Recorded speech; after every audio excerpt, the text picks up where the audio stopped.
Begitu kamu mulai berlatih piano, kamu tidak akan punya waktu untuk membimbing pacarmu berlatih tari. Bagaimana kalau kamu ajari aku gerakan tari spesifiknya dan biarkan aku membimbingnya? Penyebutan pacar membuat Zhao Chen dan Lin Sui tersipu. Tetapi tidak ada dari mereka yang menyangkalnya, yang tampaknya menyiratkan penerimaan diam-diam. Zhao Chen merasa kata-kata Zhang Liping masuk akal, jadi ia kembali menampilkan tarian peri terbang di awan. Gerakan tariannya yang kaku dan buruk rupa membuat semua orang terbelalak. Zhang Liping benar-benar membuktikan reputasinya sebagai maestro tari. Ia berhasil menguasai esensi gerakan-gerakan kaku tersebut. Di hari-hari berikutnya, Zhao Chen belajar piano dengan Huang Shijia, sementara Lin Sui berlatih tari di bawah bimbingan Zhang Liping, yang membuat Yao Ji iri. Pada hari-hari berikutnya, Zhao Chen dan Lin Sui pergi ke Akademi Seni hampir setiap hari untuk menerima bimbingan dari Huang Shijia dan Zhang Liping. Mereka belajar dengan tekun, dan kedua seniman tingkat harta nasional itu mengajar dengan sangat teliti. Bahkan Chen Jiao pun tak kuasa menahan rasa iri. Berpikir bahwa Zhang Liping mengajar Lin Sui bahkan lebih tekun daripada dirinya, sang murid resmi. Sebuah insiden kecil terjadi selama proses ini. Tepat setelah kelas siang berakhir, Yao Ji mengunggah pesan di WeChat Moments-nya tentang insiden tersebut. Ia bermaksud mengungkapkan keterkejutannya, karena hanya sedikit orang yang bisa menolak untuk menjadi murid Huang Shijia dan Zhang Liping. Namun, unggahannya justru mengundang ejekan dan skeptisisme. Tak seorang pun mempercayainya. Semua orang mengira ia hanya mengarang lelucon, dan lelucon yang sangat buruk. Yao Ji yang sudah merasa dirugikan menjadi semakin frustrasi setelah membaca balasan di WeChat Moments-nya, dan hampir membanting ponselnya. Beberapa hari berlalu dalam sekejap mata.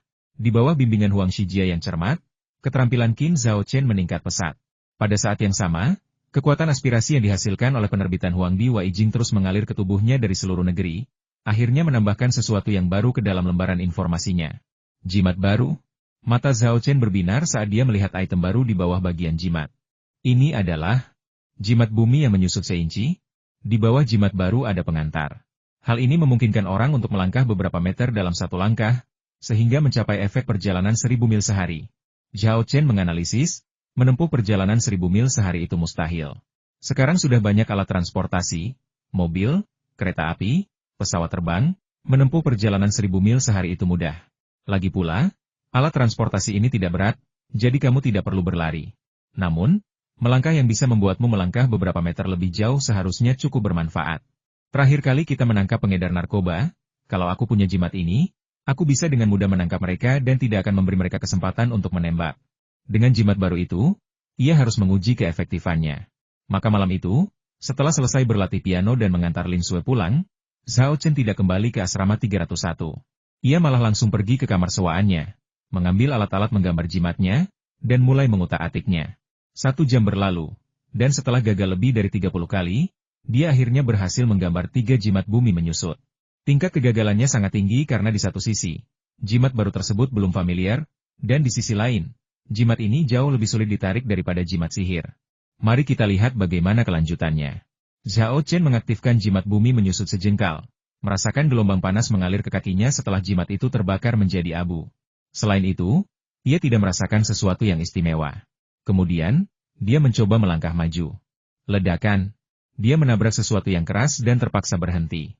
Setelah mengamati lebih dekat, ternyata yang saya tabrak adalah dinding kamar sewaan.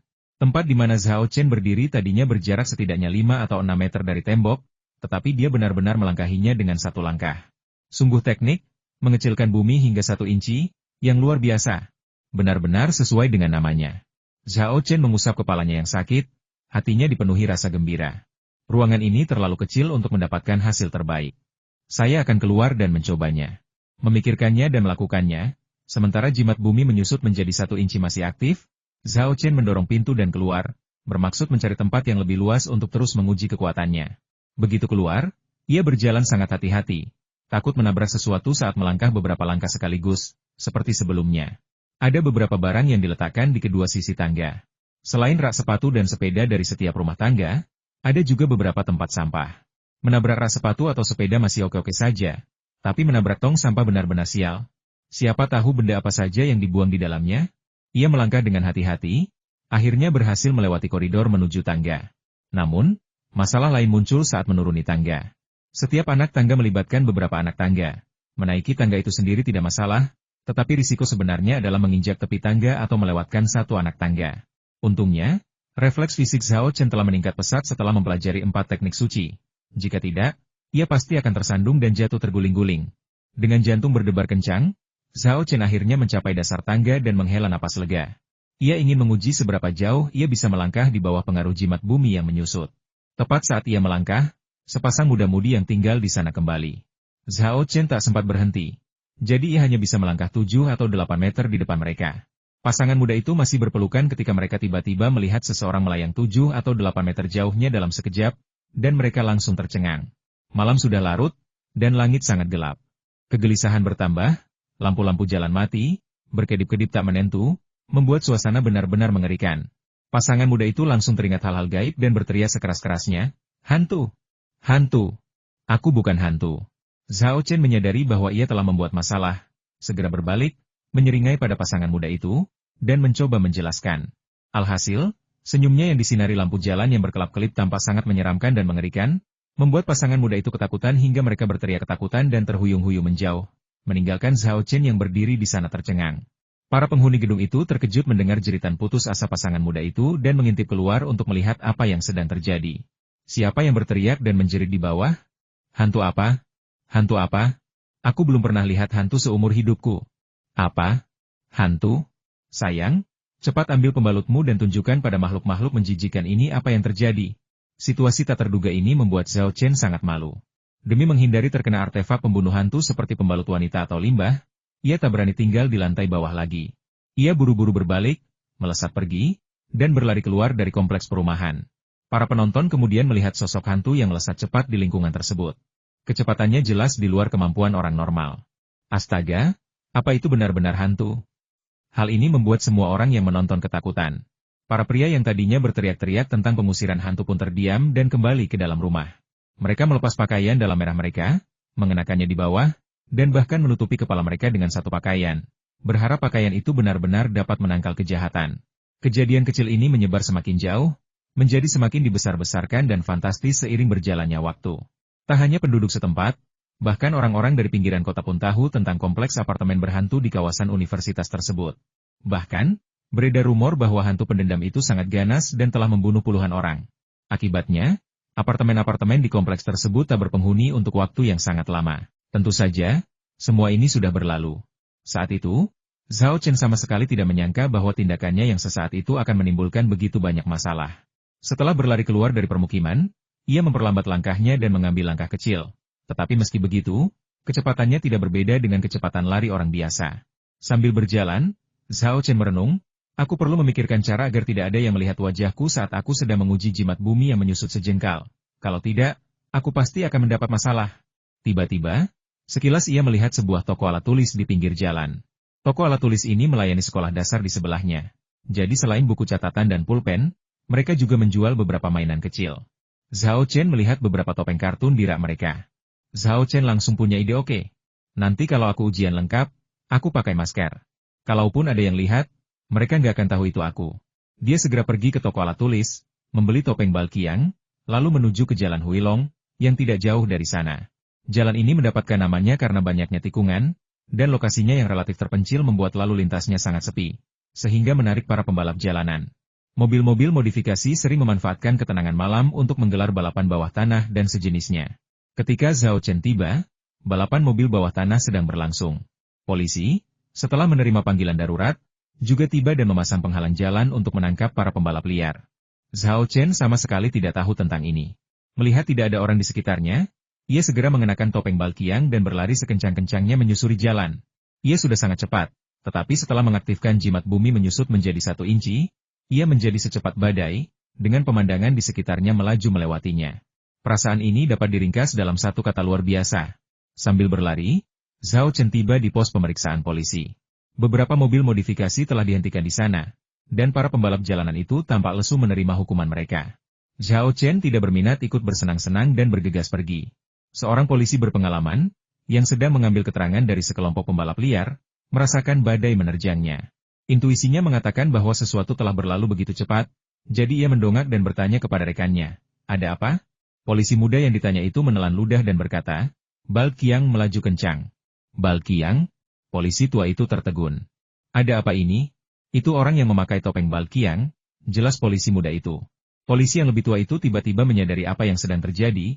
menoleh ke belakang tetapi tidak dapat melihat mobilnya, dan mengerutkan kening sambil bertanya, "Seberapa cepat Anda melaju?" Polisi muda itu berpikir sejenak dan berkata, "Setidaknya lebih dari 100 yard." Polisi yang lebih tua berkata, "100 mil? Batas kecepatan di jalan ini 60. Dia melewati 100 mil, itu benar-benar ngebut. Kamu harus bilang ke petugas di pos pemeriksaan di depan untuk segera menghentikannya." "Dia tidak sedang mengemudi," koreksi polisi muda itu. "Naik motor? Kalau begitu kita harus hentikan mereka lebih keras lagi," kata polisi tua itu. "Dia juga tidak mengendarai sepeda motor," kata polisi muda itu. Polisi yang lebih tua mengerutkan kening dan berkata, "Bagaimana dia bisa melaju lebih dari 100 mil per jam? Dia tidak mungkin berlari dengan berjalan kaki, kan?" "Kau benar, dia berlari dengan berjalan kaki." Polisi muda itu mengangguk penuh semangat. "Apa katamu?" Polisi tua itu membuka mulutnya lebar-lebar. Wajahnya berkata, "Apa kau bercanda?" Polisi muda itu bersumpah, menunjuk ke langit, dan beberapa pembalap jalanan maju untuk bersaksi. Polisi yang lebih tua akhirnya percaya bahwa yang baru saja melaju kencang itu bukanlah mobil, melainkan seseorang. Terkejut, dia tak dapat menahan diri untuk bergumam, berlari sejauh lebih dari 100 yard dengan berjalan kaki. Apakah ini manusia atau hantu? Hantu. Kata-kata ini membuat polisi dan pembalap jalanan merinding. Mungkinkah itu benar-benar aneh? Kelompok itu saling memandang, dan di mata masing-masing mereka melihat secercah ketakutan. Setelah itu, sebuah legenda mulai beredar di kalangan balap jalanan bawah tanah Chengdu. Seseorang kehilangan nyawanya karena balap jalanan di Jalan Huilong di kota universitas, dan setelah dia meninggal, dia berubah menjadi hantu pendendam yang mengenakan topeng Balqiang, yang secara khusus mencari pembalap jalanan di dekat Jalan Huilong untuk menggantikan mereka. Akibat legenda ini, untuk waktu yang lama, tidak ada seorang pun yang datang ke Jalan Huilong untuk balapan mobil, dan banyak orang menyerah begitu saja terhadap hobi berbahaya ini. Tentu saja, Zhao Chen tidak menyadari hal-hal ini. Setelah berlari dengan kecepatan penuh selama 5 atau 6 menit, jimat bumi menyusut sejengkal pun kehilangan efeknya. Dengan menambahkan waktu sebelumnya, Zhao Chen memperkirakan efek jimat itu bertahan sekitar 15 menit. Tidak lama, tetapi cukup untuk menghadapi situasi tak terduga. Aku harus menimbun lebih banyak jimat bumi menyusut ini di masa mendatang. Mereka akan berguna di banyak tempat, pikir Zhao Chen dalam hati. Setelah membuang topeng Balqiang, ia mengeluarkan ponselnya, membuka aplikasi peta, dan mengikuti navigasi kembali ke Universitas Kedokteran Sihua. Hari Sabtu tiba dengan cepat. Karena ada pertandingan basket di sore hari, Zhao Chen meninggalkan sekolah pagi-pagi sekali dan pergi ke pasar obat herbal Tiongkok untuk mengantarkan dupa penenang yang telah dibuatnya beberapa hari terakhir kepada Fang Yi.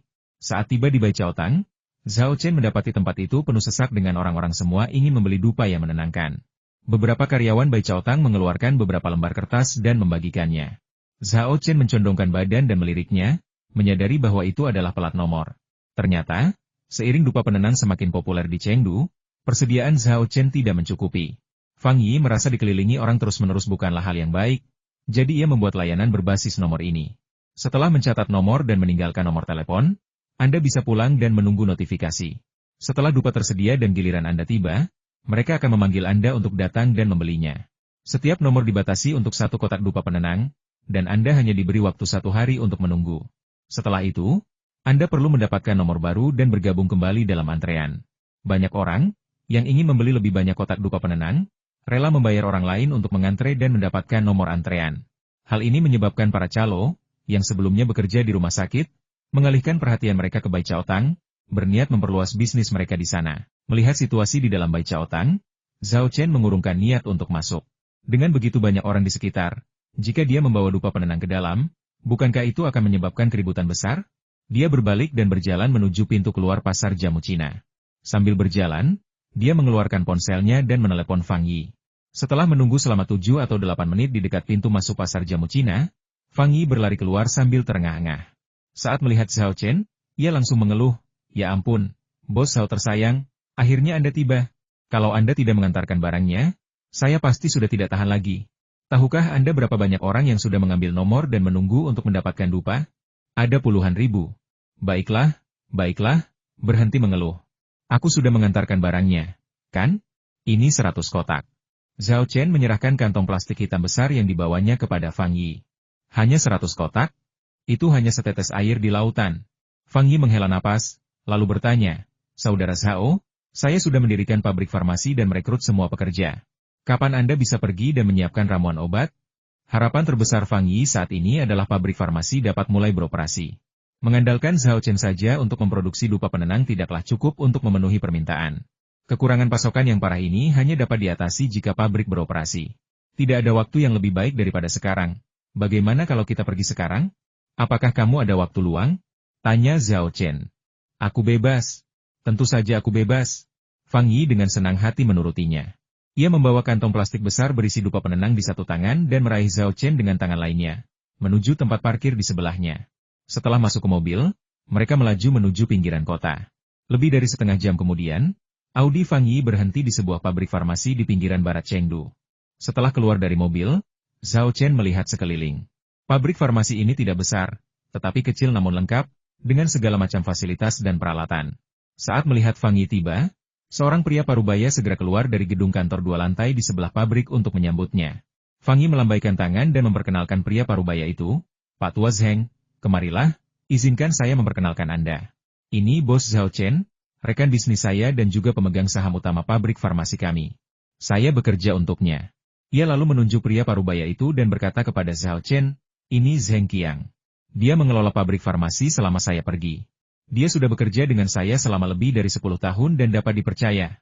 Zhao Chen mengangguk, mengulurkan tangannya kepada Zheng Qiang, dan berkata sambil tersenyum, halo Paman Zheng, mulai sekarang saya akan merepotkan Paman untuk mengurus semuanya di sini. Jangan dengarkan omong kosong saudara Fang. Saya tidak berani menjadi bosnya. Saat Zheng Qiang berjabat tangan, dia mencoba menebak latar belakang Zhao Chen. Ia hanya tahu bahwa Fang Yi berencana berkolaborasi dengan seseorang, tetapi ia tidak tahu siapa kolaboratornya atau apa proyeknya. Mendengar kata-kata Fang Yi, ia baru menyadari bahwa Zhao Chen adalah pemegang saham utama dalam kolaborasi ini, yang membuatnya terkejut sekaligus penasaran. Kakak Zhao, kau memanggil Pak Tua Zheng, Paman, dan aku, Kakak. Jadi aku diperlakukan tidak adil sebagai generasi tambahan? Kenapa kau tidak memanggilku, Paman, saja? Canda Fang Yi. Zhao Chen memutar matanya, terlalu malas untuk melanjutkan percakapan, dan langsung ke intinya lokasinya memang bagus, tapi bagaimana dengan ramuan obatnya? Apakah semuanya sudah siap?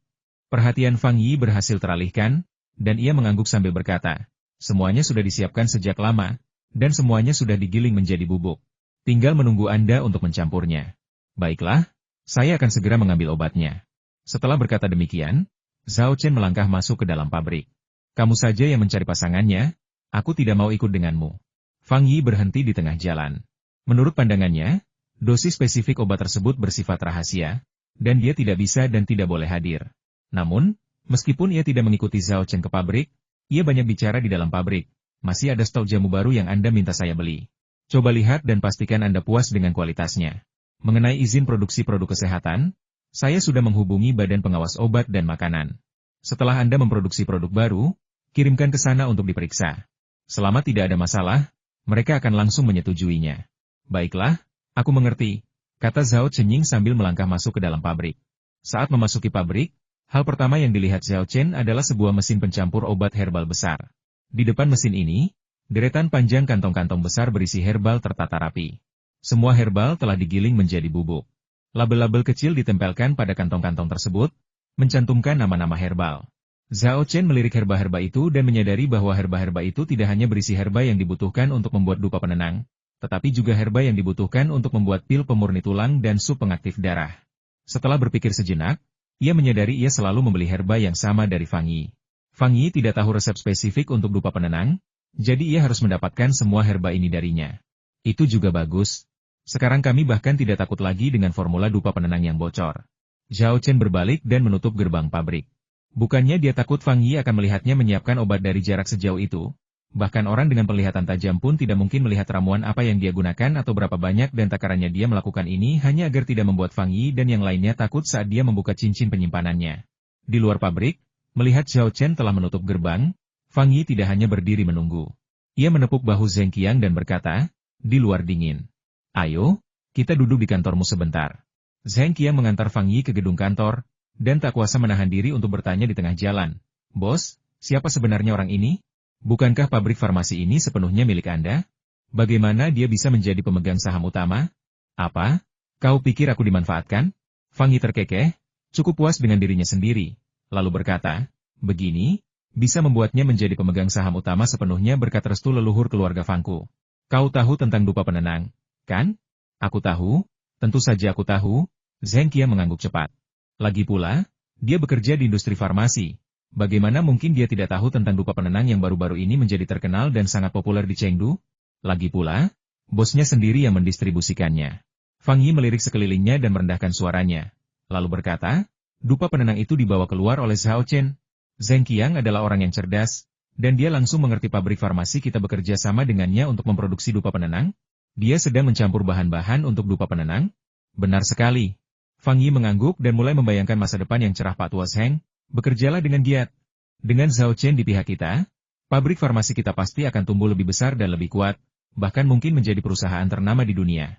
Selama kamu bekerja keras, aku jamin kamu akan tetap menjadi manajer pabrik saat pabrik ini berkembang. Terima kasih, Bos. Zheng Qiang buru-buru mengucapkan terima kasih. Bayangan dirinya sebagai manajer pabrik farmasi kelas dunia yang berpengaruh dan berkuasa muncul di benaknya, membuatnya tersenyum lebar. Sementara Fang Yi dan Zheng Qiang pergi ke kantor untuk menikmati AC, Zhao Chen di pabrik membuka cincin penyimpanannya dan memasukkan semua bahan obat untuk membuat pil pemurni tulang dan sup pengaktif darah ke dalamnya. Hanya menyisakan bahan obat untuk membuat dupa penenang. Selanjutnya, Zhao Chen mengambil satu demi satu kantong kain rami dan menuangkan bubuk obat ke dalam pencampur obat herbal. Setiap karung rami beratnya lebih dari 100 pon, tetapi ini sama sekali tidak menjadi masalah bagi Zhao Chen. Ia membawa satu karung di masing-masing tangan dengan sangat mudah. Setelah menuangkan semua herba obat sesuai takaran yang dibutuhkan, Zhao Chen menyalakan blender herba. Dengan suara gemuruh, herba-herba tersebut tercampur dengan cepat dan merata. Setelah obatnya disiapkan, Zhao Chen tidak perlu mengkhawatirkan sisanya. Para pekerja akan mengurusnya. Dia memasukkan sisa ramuan obat ke dalam cincin penyimpanannya lalu mengalihkan pandangannya ke sisi lain. Ada ramuan obat yang dibeli Fang Yi untuknya, ramuan yang dibutuhkan untuk membuat pil pembersih sumsum tulang. Zhao Chen berjalan mendekat, mengambil ramuan obat dari tas satu persatu, memeriksanya dengan cermat, dan mengangguk puas. Fang Yi memang dapat diandalkan. Semua ramuan obat memenuhi persyaratannya. Bahkan, kualitas beberapa di antaranya bahkan lebih tinggi dari yang ia sebutkan. Karena masih pagi dan peralatan di pabrik farmasi lebih lengkap daripada yang ada di rumah sewaan, Zhao Chen memutuskan untuk memproduksi sejumlah pil pembersih sumsum di sini. Ia menyalakan penggiling obat herbal di pabrik, memasukkan ramuan herbal untuk membuat pil pembersih sumsum sesuai jumlah yang dibutuhkan, dan menggilingnya menjadi bubuk.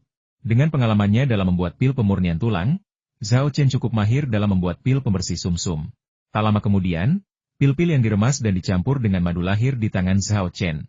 Sebelumnya, saat membuat pil pemurnian tulang, langkah ini seringkali membutuhkan penjemuran dan pengeringan udara selama beberapa hari agar kadar air dalam pil menguap sebelum proses dianggap selesai. Namun, di sini, prosesnya jauh lebih sederhana. Pabrik memiliki pengering suhu rendah khusus untuk bahan obat, yang dapat dengan cepat mengeringkan pil tanpa merusak khasiat obatnya. Zhao Chen memasukkan pil pemurni tulang yang lembab ke dalam pengering bersuhu rendah, dan dalam waktu singkat, proses dehidrasi selesai. Melihat pil berwarna merah kecoklatan di tangannya, ia sangat gembira. Pil pembersih sumsum tulang akhirnya dibuat. Dengan menggabungkannya dengan teknik pembersihan sumsum, seseorang dapat menyelesaikan proses pembersihan sumsum dan pemurnian tulang, menerobos belenggu alam pengubahan tendon, dan memasuki alam pemurnian tubuh berikutnya alam pembersihan sumsum. Aroma obat harum yang keluar dari pil pembersih sumsum tulang merangsang Zhao Chen, membuatnya ingin sekali meminumnya dan merasakan khasiatnya. Namun, sebelum meminum pil pembersih sumsum tulang, Zhao Chen tidak lupa menelepon Fang Yi. Ia khawatir meminum pil untuk berlatih teknik pembersih sumsum tulang akan memakan waktu terlalu lama dan membuat Fang Yi khawatir. Serta Fang Yi mungkin akan menerobos masuk dan mengganggu kultivasinya, yang akan berakibat buruk. Telepon itu hanya berdering 2 kali sebelum dijawab. Sebelum Zhao Chen sempat berbicara, Fang Yi dengan bersemangat bertanya, "Saudara Zhao, apakah obat untuk dupa penenang sudah siap?" "Sudah siap," jawab Zhao Chen. "Saya berencana menggunakan tempat ini untuk menguji produksi beberapa obat baru. Mungkin akan memakan waktu, jadi saya menelepon untuk memberitahu Anda agar Anda tidak khawatir.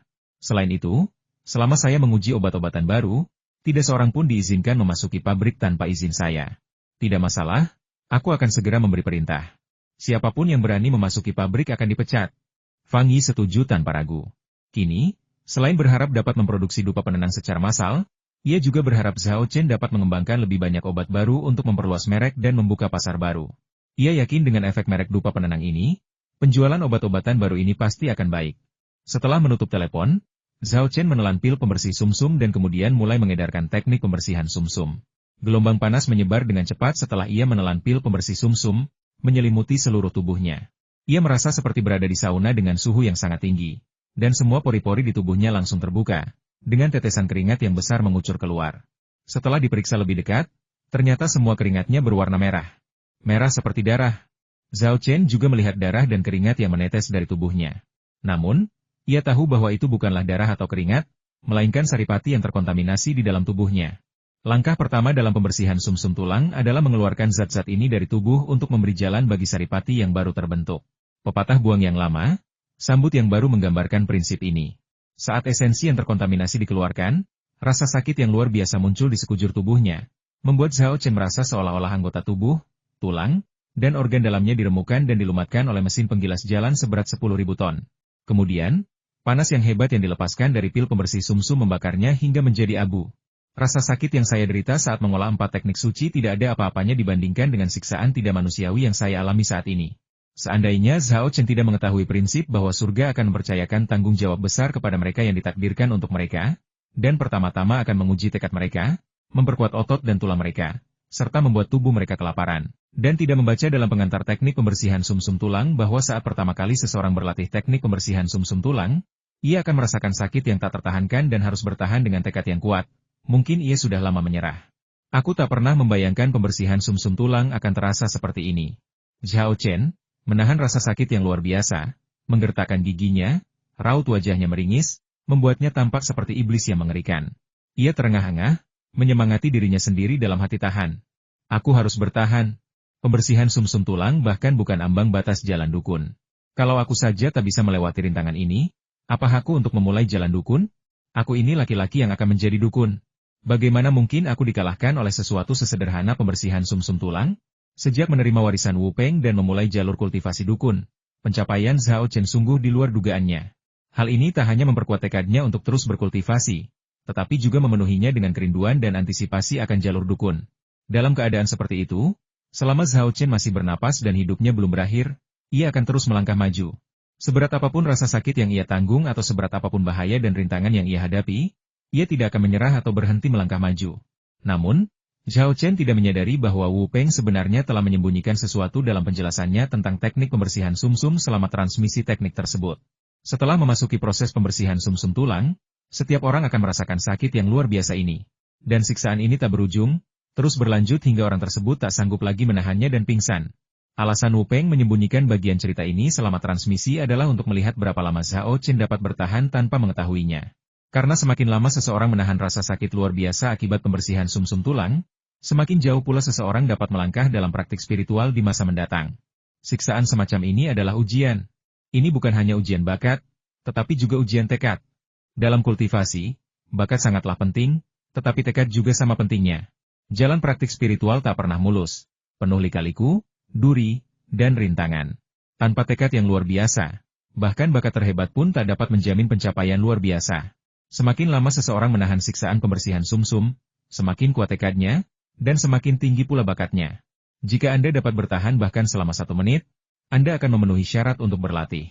Jika kamu bisa bertahan selama 3 menit, kamu dianggap memiliki bakat rata-rata.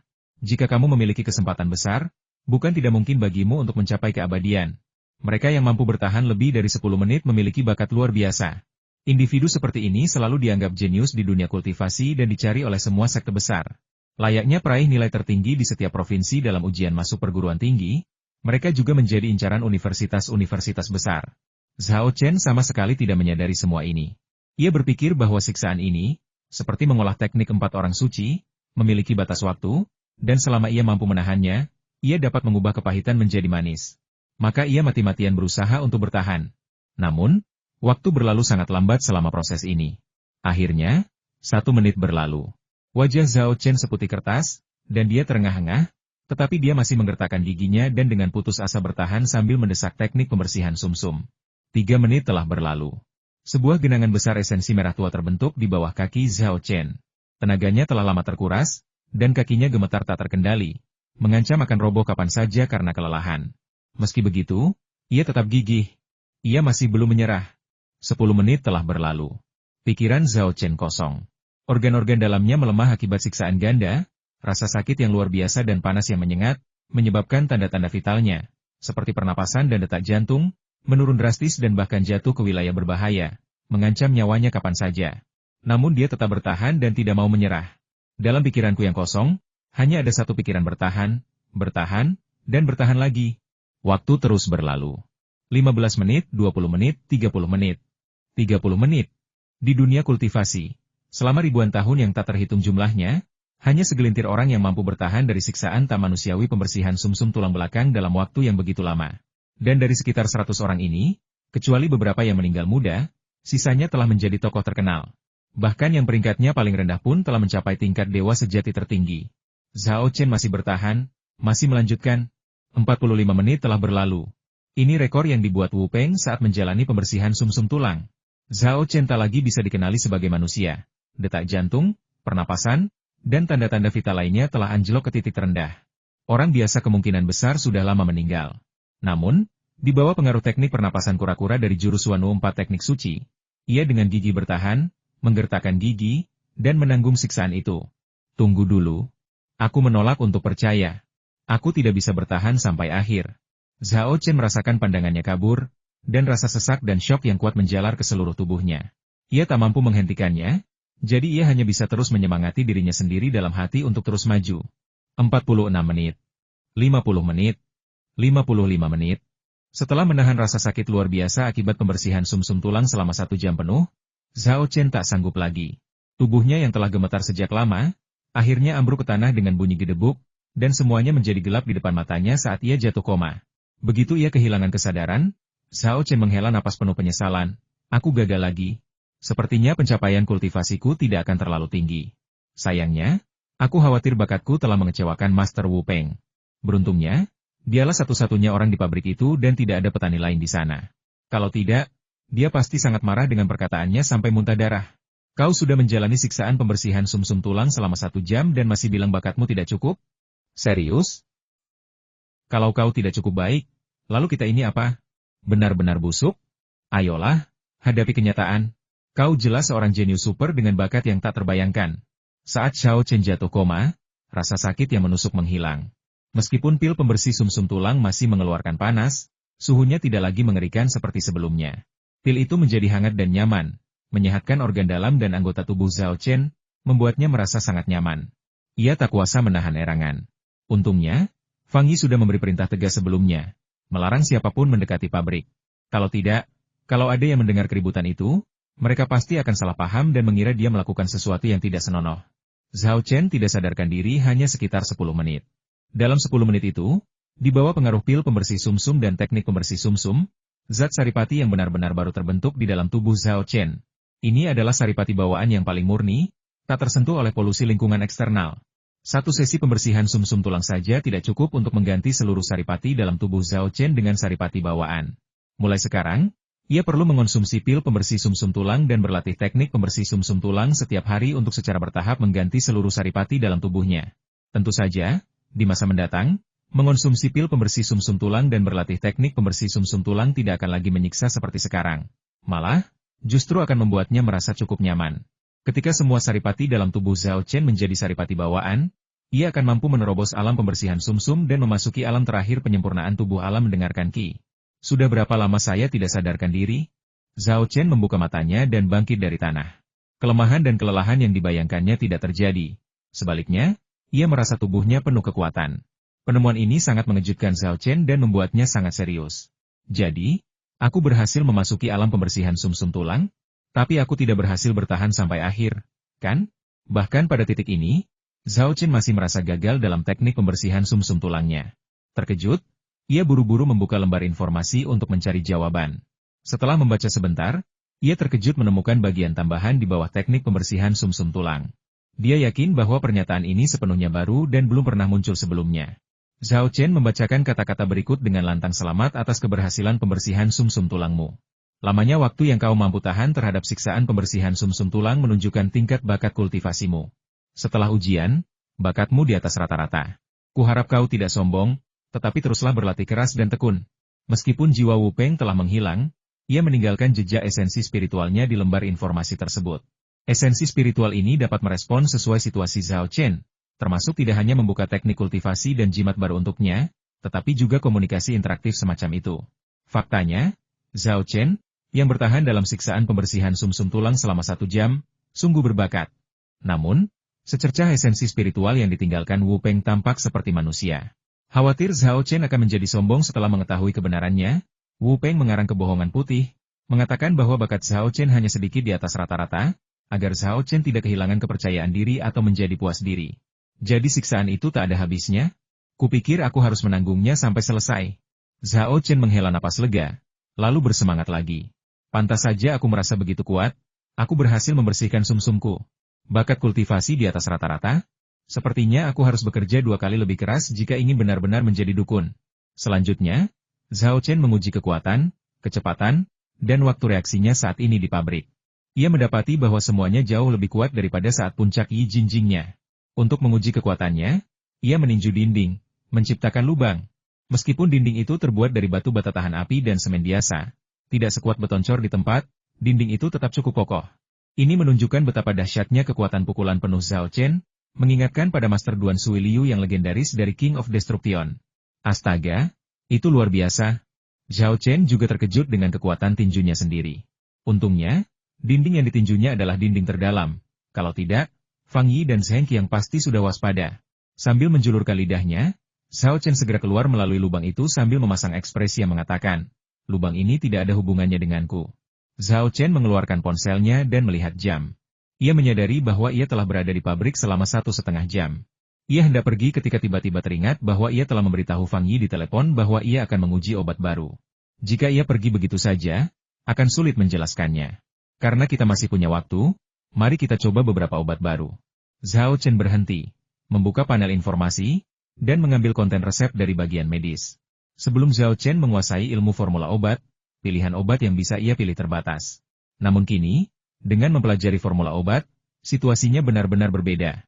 Formularium dalam informasi Zhao Chen bukanlah jenis buku teks yang digunakan di perguruan tinggi kedokteran biasa. Buku ini tidak hanya berisi banyak resep terkenal dari zaman kuno hingga saat ini, tetapi juga banyak resep luar biasa yang dikumpulkan sendiri oleh Wu Peng.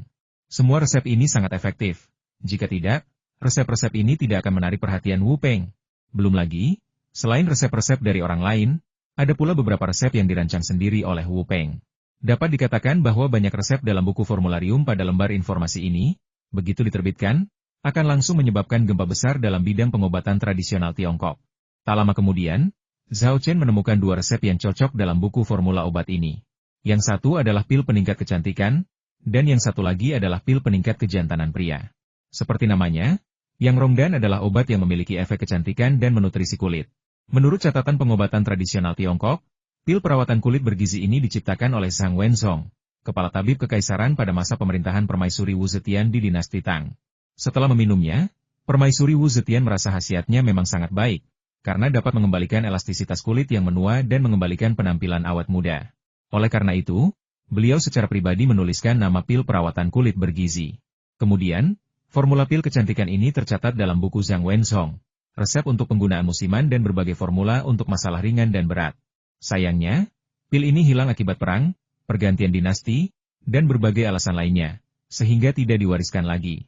Adapun Xiong Feng Wan, sudah ada sejak jauh sebelum itu. Pada masa dinasti Han Barat, Kaisar Wu, seorang pria yang sangat berbakat dan ambisius, merasa semakin lemah dan ringkih seiring bertambahnya usia. Hal ini sungguh tak tertahankan bagi Kaisar Wu yang sombong dan ambisius. Kaisar Wu dari Han kemudian memanggil tabib terkenal dari seluruh negeri untuk mencari solusi. Berkat kebijaksanaan dan upaya kolektif para tabib ternama, sebuah obat berhasil dikembangkan yang dapat memulihkan energi dan memperkuat tubuh. Setelah Kaisar Wu dari Han meminumnya, ia merasa tubuh dan jiwanya telah kembali seperti sedia kala. Ia sangat puas, menghadiahi para tabib ternama itu dengan berlimpah, dan menamai obat itu Xiong Feng Wan. Berkat pil kejantanan itulah Kaisar Wu dari Han dapat membuat selir Zhao hamil di usianya yang ke-62 tahun, dan melahirkan Pangeran Liu Fuling, yang kemudian menjadi Kaisar Zhao dari Han. Pil kecantikan bergizi menyasar pasar wanita, sementara pil peningkat gairah pria berfokus pada pasar pria. Dengan kedua obat ini, ditambah dupa penenang, saya yakin saya tidak perlu khawatir soal uang dalam jangka pendek. Zhao Chen merasa puas dengan pilihannya dan segera mengeluarkan ramuan obat yang dibutuhkan dari cincin penyimpanannya. Ia kemudian menelepon Fang Yi, memberitahu Fang Yi tentang ramuan yang hilang, dan memintanya untuk mencarinya dan mengirimkannya ke pabrik sesegera mungkin. Fang Yi sangat efisien.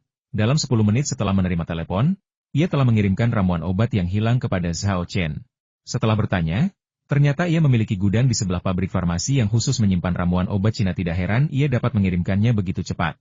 Setelah meletakkan ramuan obat, Fang Yi berbalik dan pergi tanpa berlama-lama sedetik pun. Jauh di lubuk hatinya, ia tentu ingin tetap tinggal dan mengawasi bisnis farmasi Zhao Chen. Namun, ia juga tahu bahwa formula itu adalah rahasia yang dijaga ketat, dan meskipun ia dan Zhao Chen adalah mitra bisnis, mereka harus saling menghindari jika perlu. Hanya dengan cara inilah kemitraan itu dapat bertahan. Setelah Fang Yi pergi, Zhao Chen segera mulai bekerja. Setelah melalui serangkaian proses termasuk penggilingan, pencampuran dengan madu, penggilingan menjadi pil, dan pengeringan, puluhan pil berhasil diproduksi. Pil-pil ini setengahnya berwarna hitam gelap dan setengahnya lagi berwarna coklat muda, dan semuanya mengeluarkan aroma obat yang samar dan menyegarkan. Selesai. Zhao Chen bertepuk tangan dan memanggil Fang Yi dan yang lainnya masuk. Begitu memasuki pabrik, mata Fang Yi berbinar ketika melihat pil-pil diletakkan di hadapan Zhao Chen.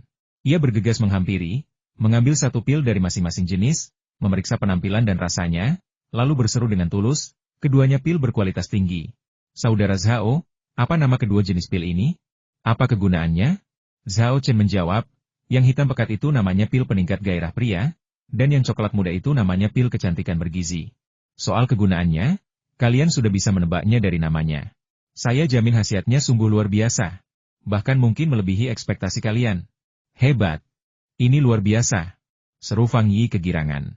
Meskipun dia hanya seorang pedagang tanaman obat, dia tahu betapa menariknya produk kecantikan dan perawatan kulit bagi wanita. Ambil contoh istrinya. Meskipun dia tidak suka riasan, dia menggunakan berbagai macam produk perawatan kulit dan kecantikan, dan harganya tidak murah. Jika pil peningkat kecantikan Zhao Chenxin memang efektif, khasiatnya pun tak perlu sehebat dupa penenang. Selama harganya sedikit lebih mahal daripada produk perawatan kulit dan kecantikan, tak perlu khawatir soal harga pasaran. Karena para wanita pasti akan tergila-gila padanya.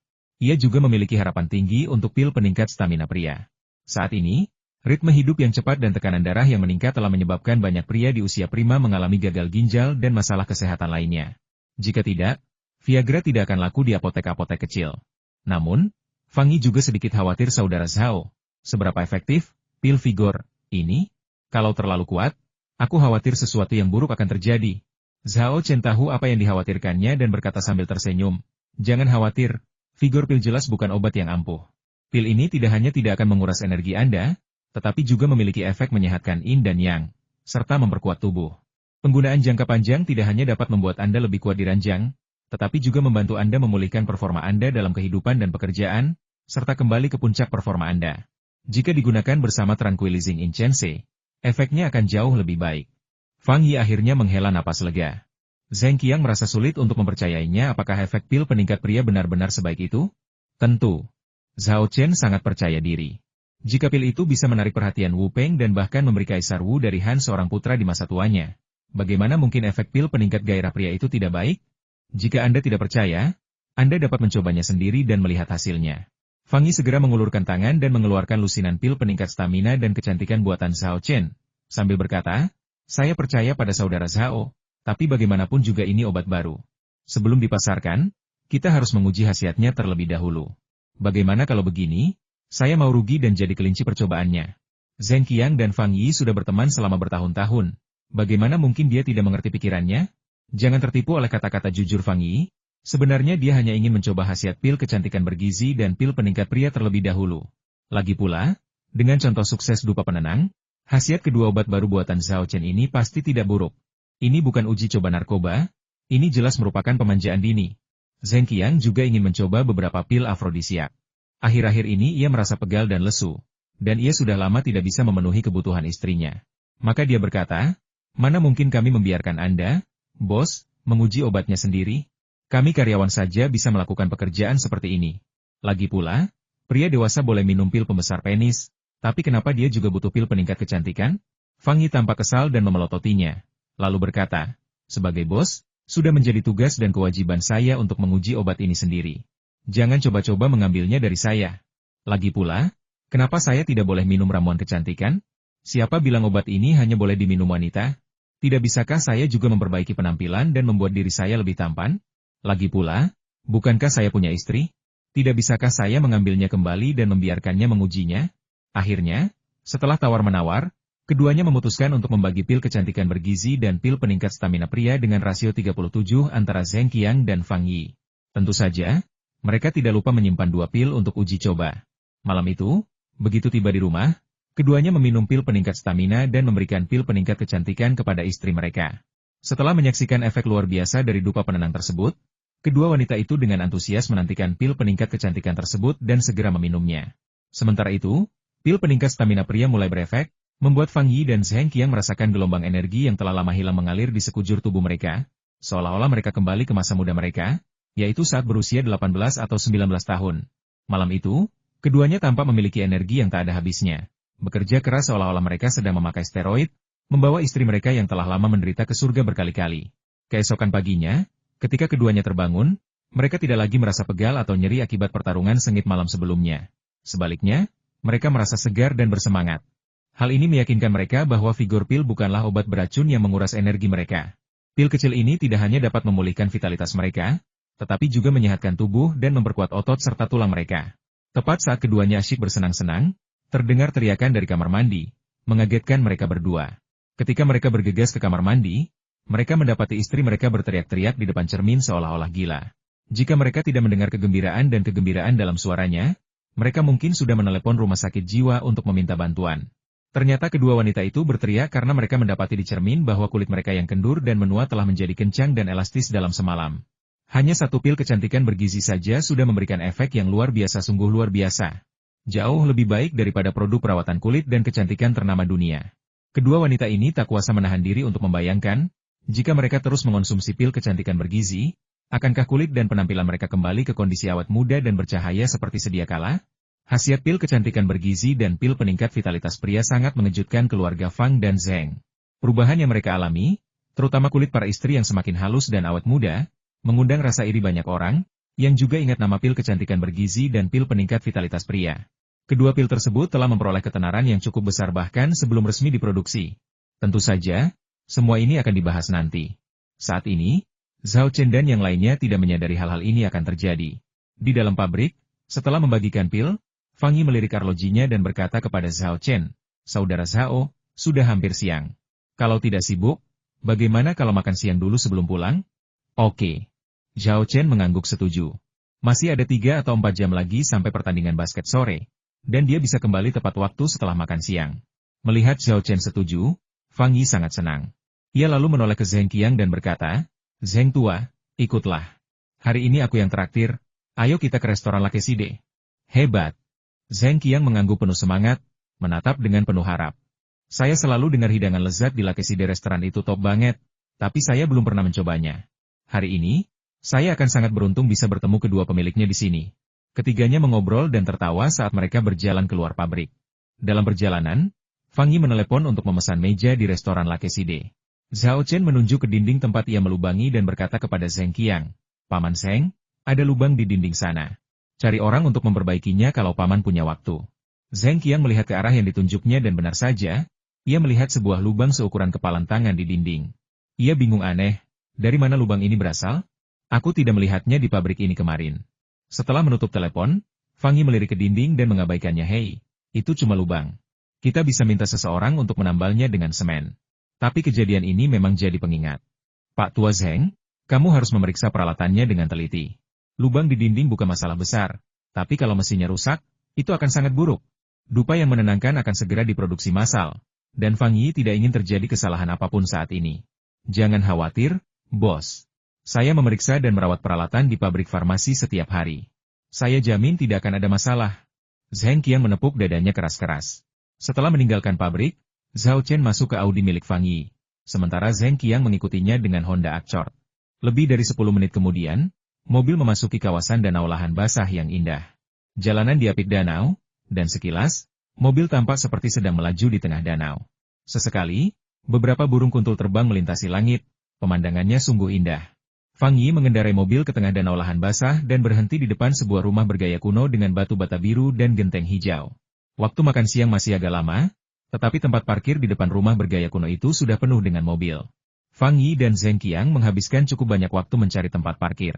"Bisnis di sini sangat bagus," seru Zhao Chen. "Benar sekali," kata Fang Yi sambil tersenyum. "Jangan tertipu dengan nama Lakeside House, bisnisnya sedang booming. Harganya juga keterlaluan," timpal Zheng Qiang. "Gaji bulanan saya bahkan tidak cukup untuk sekali makan di sini.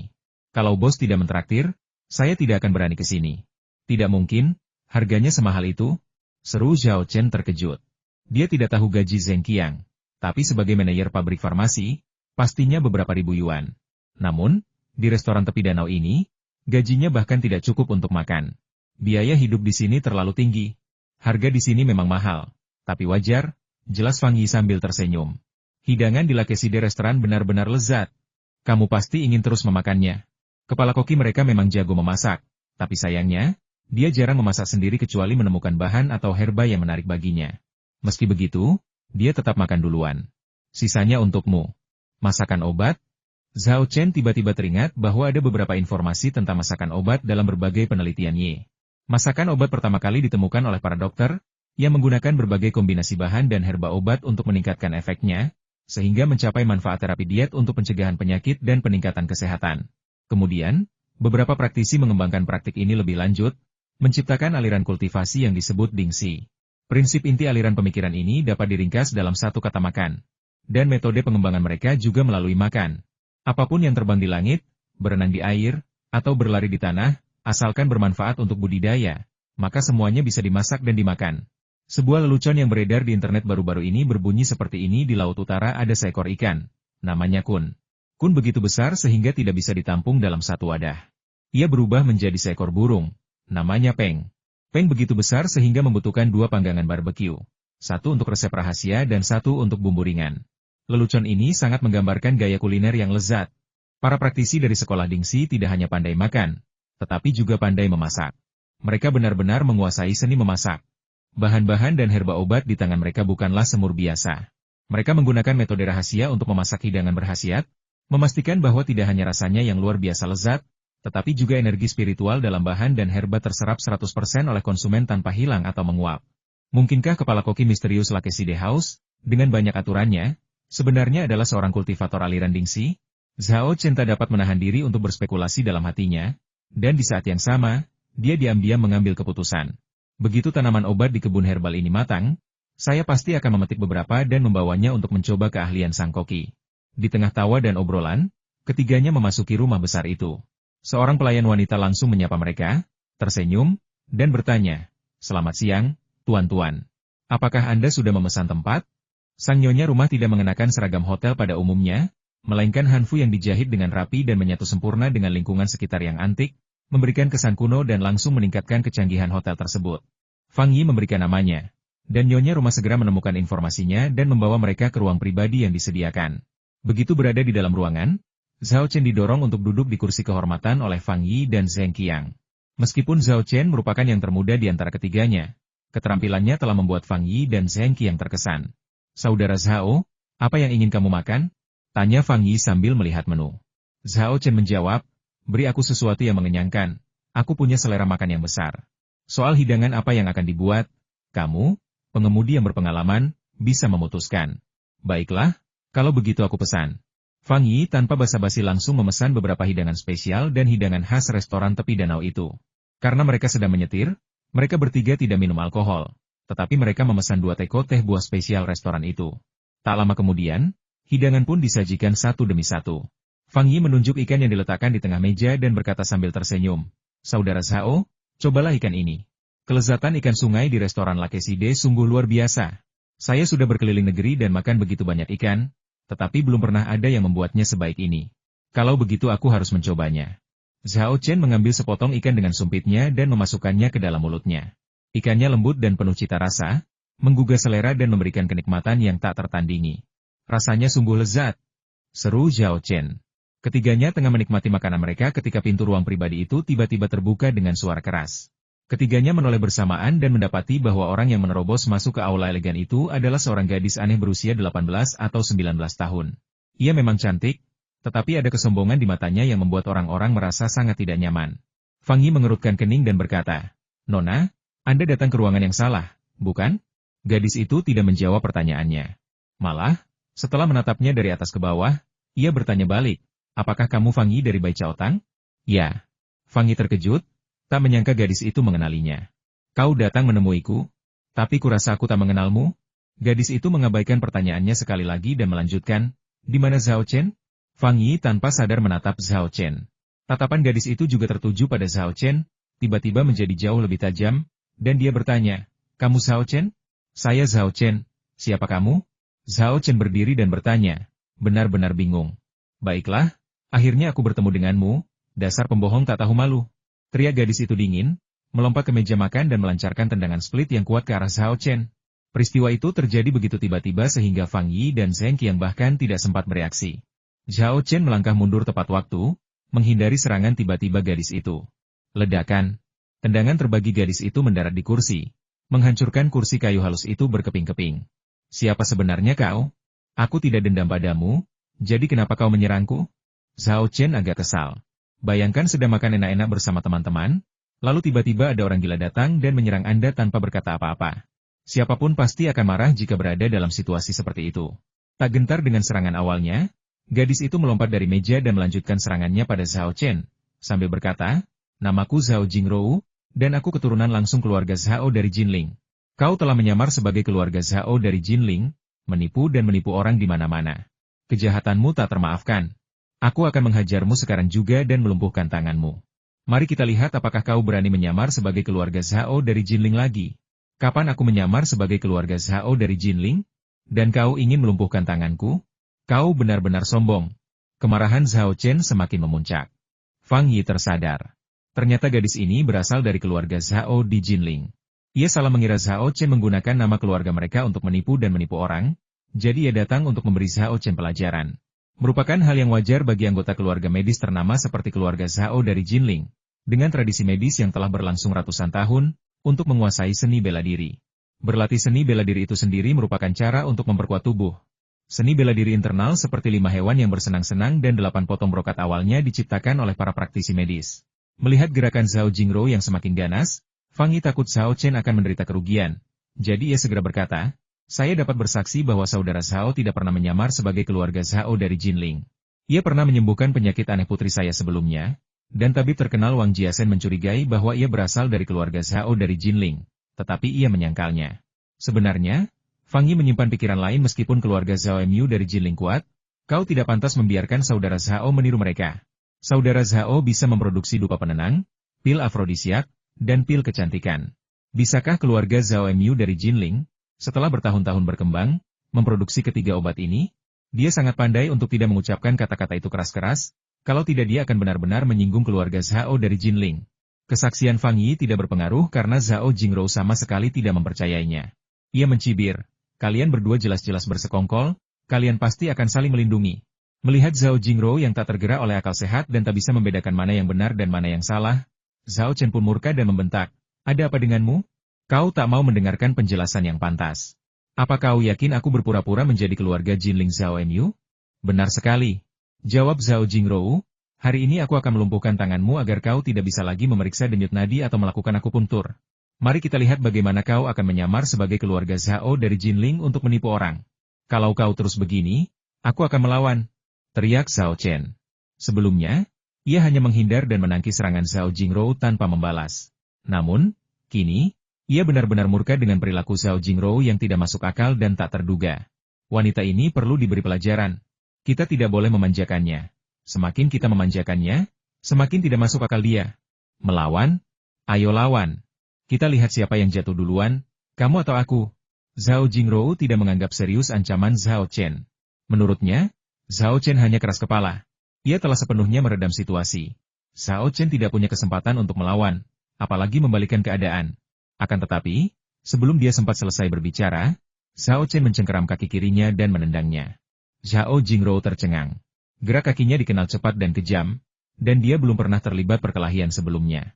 Rasa sakit yang tajam menjalar ke pergelangan kakiku, seakan-akan yang mencengkeram kakiku bukanlah tangan, melainkan penjepit besi. Meski terkejut, Zhao Jingrou bereaksi sangat cepat, memutar pinggangnya dan berguling ke samping, melayang horizontal seperti gasing. Kaki kanannya melesat ke kepala Zhao Chen secepat kilat, berniat melakukan tendangan dan cekikan gabungan. Dia cepat, tetapi Zhao Chen bahkan lebih cepat. 4 teknik suci gaya harimau putih diaktifkan. Tiba-tiba, Zhao Jingrou punya firasat aneh bahwa yang mencengkeramnya bukanlah manusia, melainkan seekor harimau belang. Gerakannya tersendat. Zhao Chen memanfaatkan kesempatan itu, segera mengangkat kakinya, dan menendang perutnya dengan keras hingga ia terlempar. Ia menjatuhkan semua piring dan mangkuk di atas meja, menumpahkan sup dan air ke seluruh tubuhnya. Sebelum Zhao Jingrou dapat bangkit dari tanah, Zhao Chen melewati meja makan, bergegas menghampirinya dalam beberapa langkah, dan menepuk serta menekan titik akupuntur di belakang kepalanya. Zhao Jingrou tiba-tiba merasa segalanya menjadi gelap dan pingsan. Kau membunuhnya? Tanya Zheng Qiang dengan suara gemetar. Saudara Zhao tidak membunuhnya, dia hanya membuatnya tertidur lelap untuk sementara waktu, Fang Yi menjelaskan mewakili Zhao Chen. Tak lama kemudian, staf dan petugas keamanan restoran La Keside bergegas menghampiri. Bukan karena mereka datang terlambat, semua itu terjadi terlalu tiba-tiba dan berakhir terlalu cepat. Apa yang terjadi di sini? Tanya seorang pria berpakaian jaket Mandarin yang tampak seperti seorang manajer. Fang Yi melangkah maju dan berkata, seharusnya aku yang bertanya apa yang terjadi. Kami bertiga sedang makan enak ketika tiba-tiba seorang wanita menerobos masuk. Aku tidak tahu apakah dia mabuk atau apa, tapi dia mulai memukuli kami. Tak lama kemudian, dia berbaring di tanah dan tertidur. Untuk menghindari masalah, ia menghilangkan kesalahpahaman antara Zhao Chen dan keluarga Zhao dari Jinling, serta bagian tentang Zhao Chen yang memukul seseorang. Lagi pula, tidak ada orang lain di aula elegan itu saat itu, dan Zhao Jingrou sedang tidak sadarkan diri. Jadi tentu saja ia bisa mengatakan apapun yang diinginkannya.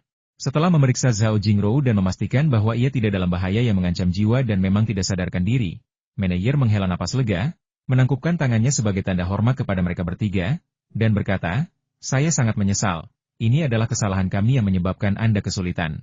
Silakan pergi ke ruang lain, dan kami akan menyajikan makanan baru sebagai kompensasi. Setelah kejadian tadi, bagaimana mungkin kita masih punya selera makan? Fang Yi langsung menolak. Ia takut Zhao Jingrou akan menyusahkan Zhao Chen lagi jika ia bangun. Jadi ia pikir lebih baik menghindarinya untuk saat ini. Baiklah, makanan ini untuk kalian bertiga hari ini. Lain kali kalian datang, aku akan mentraktir kalian makan lagi sebagai permintaan maaf. Manajer ini sangat pandai menangani masalah. Hanya dengan beberapa patah kata, ia membuat Fang Yi dan yang lainnya merasa sangat senang padanya. Setelah mengantar Zhao Chen dan kedua rekannya pergi, manajer kembali ke ruang pribadi. Melihat para pelayan membersihkan kekacauan, ia mengerutkan kening dan bertanya, adakah yang tahu di kamar mana gadis ini menginap? Seorang pelayan menjawab, sepertinya dari Osmanthus Hall. Saya baru saja melihatnya keluar dari Osmanthus Hall. Manajer itu mengangkat alis dan mendesak, lalu kenapa kamu berdiri di sana? Cepat panggil seseorang. Tak lama kemudian, pelayan itu kembali membawa 7 orang. Salah satunya adalah Wang Jiasen, yang mengira Zhao Chen adalah murid keluarga Zhao dari Jinling. Terakhir kali, di pintu masuk Bai Chaotang, Zhao Chen membacakan kitab suci medis rahasia keluarga Wang, kisah medis Wushan, tanpa ragu, dan tanda bacanya bahkan lebih teliti daripada penelitian keluarga Wang selama berabad-abad, yang membuat Wang Jiasen ketakutan. Ia menyimpulkan bahwa Zhao Chen berasal dari keluarga Zhao di Jinling dan curiga bahwa keluarga Zhao telah mencuri kisah medis Wushan. Jadi ia bergegas ke Jinling malam itu juga untuk menghadapi keluarga Zhao. Keluarga Zhao dengan tegas membantah telah mencuri ceramah medis Wushan milik keluarga Wang, dengan menyatakan bahwa mereka tidak pernah mengirim murid ke Rongcheng. Dan tidak ada murid muda mereka yang bernama Zhao Chen. Menanggapi hal ini, Zhao Dezhu, kepala keluarga Zhao dan sahabat lama Wang Jiasen, bahkan sampai bersumpah dan memanggil sekelompok dokter ternama untuk bersaksi. Setelah berpikir sejenak, Wang Jiasen teringat bahwa Zhao Chen tidak pernah mengaku sebagai anggota keluarga Zhao di Jinling, dan semua itu hanyalah spekulasinya. Jadi, kali ini ia mempercayai Zhao Dezhu dan tidak melanjutkan masalah ini. Ia malah kembali ke Rongcheng, berniat mencari Fang Yi untuk menanyakan keberadaan Zhao Chen. Namun, saat itu, Fang Yi sudah menerima instruksi Zhao Chen untuk tetap diam. Sementara itu, setelah berdiskusi dengan beberapa tetua klan, Zhao Dezhu mengirim orang ke Jinling untuk menyelidiki. Mereka tidak mengetahui cerita lengkapnya dan yakin bahwa seseorang menggunakan nama keluarga mereka untuk menipu dan menipu. Hal-hal seperti itu harus dihukum berat. Namun, setelah beberapa hari penyelidikan, orang-orang yang mereka kirim ke Rongcheng tidak menemukan apapun. Zhao Dezhu sangat marah dan secara pribadi datang ke Rongcheng untuk mengawasi operasi tersebut. Karena saat itu akhir pekan, putrinya, Zhao Jingrou, juga ikut. Setelah mendengar kedatangan teman lamanya, Wang Jiasen secara khusus mengadakan perjamuan di kediaman tepi danau. Tanpa diduga, bahkan sebelum perjamuan dimulai, Zhao Jingrou mengalami kecelakaan. Apa yang terjadi pada putriku? Zhao Dezhu memiliki emosi yang meledak-ledak dan menanyainya dengan tajam bahkan sebelum memasuki ruangan pribadi itu. Manajer itu menghampiri mereka dan berkata, Pak, putri Anda mungkin mabuk dan membuat masalah di kamar orang lain. Untungnya, para tamu di kamar ini cukup pengertian dan tidak membuat keributan. Putri Anda baik-baik saja. Dia hanya sedikit mabuk dan tertidur. Wajah Zhao Dezhu langsung muram, dan dia berteriak, mabuk? Omong kosong apa yang kau bicarakan? Kita baru saja sampai. Makanannya belum disajikan, Untuk apa kau minum? Hah? Manajer itu terkejut, berpikir dalam hati, bagaimana aku bisa tahu ini masalahnya? Ia cepat-cepat menjelaskan, ini yang baru saja dikatakan para tamu di aula ini. Di mana mereka? Zhao Dezu melihat sekeliling dan mendapati bahwa selain para pelayan dan penjaga keamanan, tidak ada orang lain di sana. Mereka sudah pergi. Manajer itu tiba-tiba menyadari kesalahannya. Seharusnya dia tidak membiarkan Zhao Chen dan dua orang lainnya pergi. Seharusnya dia menahan mereka. Zhao Dezu mendengus, mendorong manajer itu ke samping, melangkah ke arah Zhao Jingrou, meraih pergelangan tangannya, dan memeriksa denyut nadinya. Apa kabar? Apa Jingrou baik-baik saja? Wang Jiasen menyusul dan bertanya dengan khawatir. Dia terkena titik akupuntur Naohu dan pingsan. Layaknya kepala keluarga Zhao di Jinling, keterampilan medis Zhao Dezu memang luar biasa. Dan ia langsung menyadari ketidaknormalan pada denyut nadi Zhao Jingrou. Aku ingat Jingrou sudah belajar bela diri sejak kecil, kan? Orang macam apa yang tega memukul titik akupuntur Naohunya sampai pingsan? Wang Jiasen mengangkat sebelah alisnya. Mengetahui cara mengidentifikasi titik akupuntur dan mampu menemukan serta memukulnya secara akurat saat bertengkar berarti lawan bicaranya pastilah seseorang yang ahli dalam pengobatan dan bela diri. Di masyarakat saat ini, orang seperti itu sangat langka. Kita akan tahu kalau kita membangunkan Jingrou dan bertanya padanya, kata Zhao Dezu sambil membantu Zhao Jingrou berdiri, membiarkannya bersandar padanya. Ia meletakkan tangan kanannya di titik akupuntur Naohu di belakang kepala Jingrou dan memijatnya dengan lembut menggunakan ibu jarinya, menggunakan teknik pembukaan meridian. Beberapa menit kemudian, Zhao Jingrou membuka matanya. Sebelum ia sempat melihat sekelilingnya dengan jelas, ia berteriak dengan marah, dasar pembohong besar, aku akan melumpuhkan tanganmu hari ini. Pada saat yang sama, ia melancarkan serangan siku yang kuat ke tulang rusuk Zhao Dezu. Terkejut, Zhao Dezu dipukuli habis-habisan hingga air mata menggenang di matanya. Ia buru-buru berteriak, Jingrou, ini aku. Tenang. Berkat teriakannya yang tepat waktu, tinju Zhao Jingrou berhenti 1 inci di depan hidungnya. Ayah? Itu ayah? Zhao Jingrou akhirnya menyadari siapa yang telah ditabraknya dan segera menarik Zhao Dezu berdiri. Mereka bilang kamu mabuk dan bikin onar di sini, jadi mereka menyuruhku ke sana untuk memeriksanya. Zhao Dezu menunjuk manajer, mencibir 2 kali, lalu bertanya, jadi, apa sebenarnya yang terjadi? Kenapa kamu ke sini? Dan siapa yang membuatmu pingsan dengan menekannya? Itu Xiao Chen.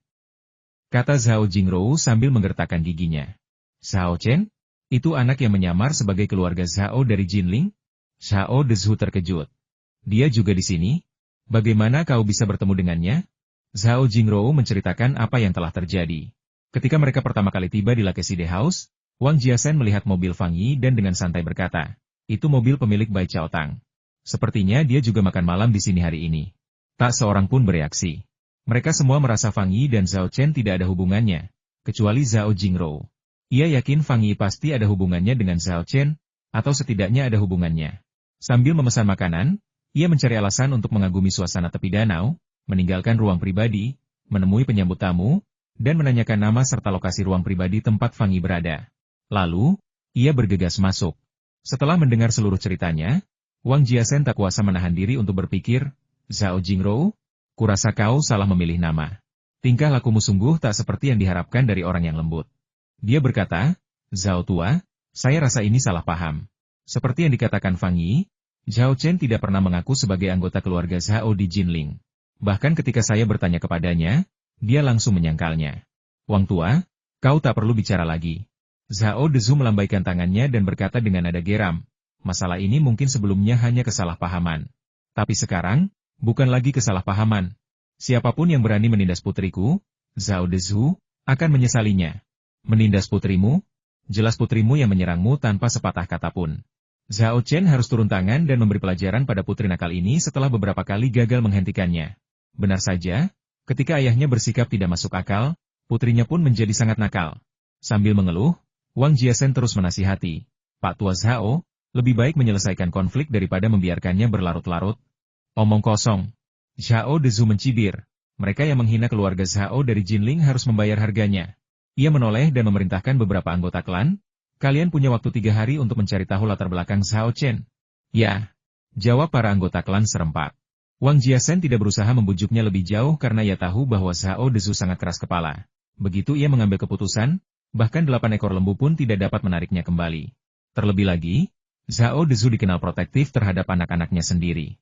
Zhao Jingrou adalah putri satu-satunya yang sangat ia sayangi sejak kecil. Ia bahkan tidak akan meninggikan suaranya, apalagi memukulnya. Sekarang, putrinya yang bahkan belum pernah disentuhnya, telah dipukuli oleh orang lain. Mengingat kepribadian Zhao Dezu, akan aneh jika ia tidak marah dan membalas dendam.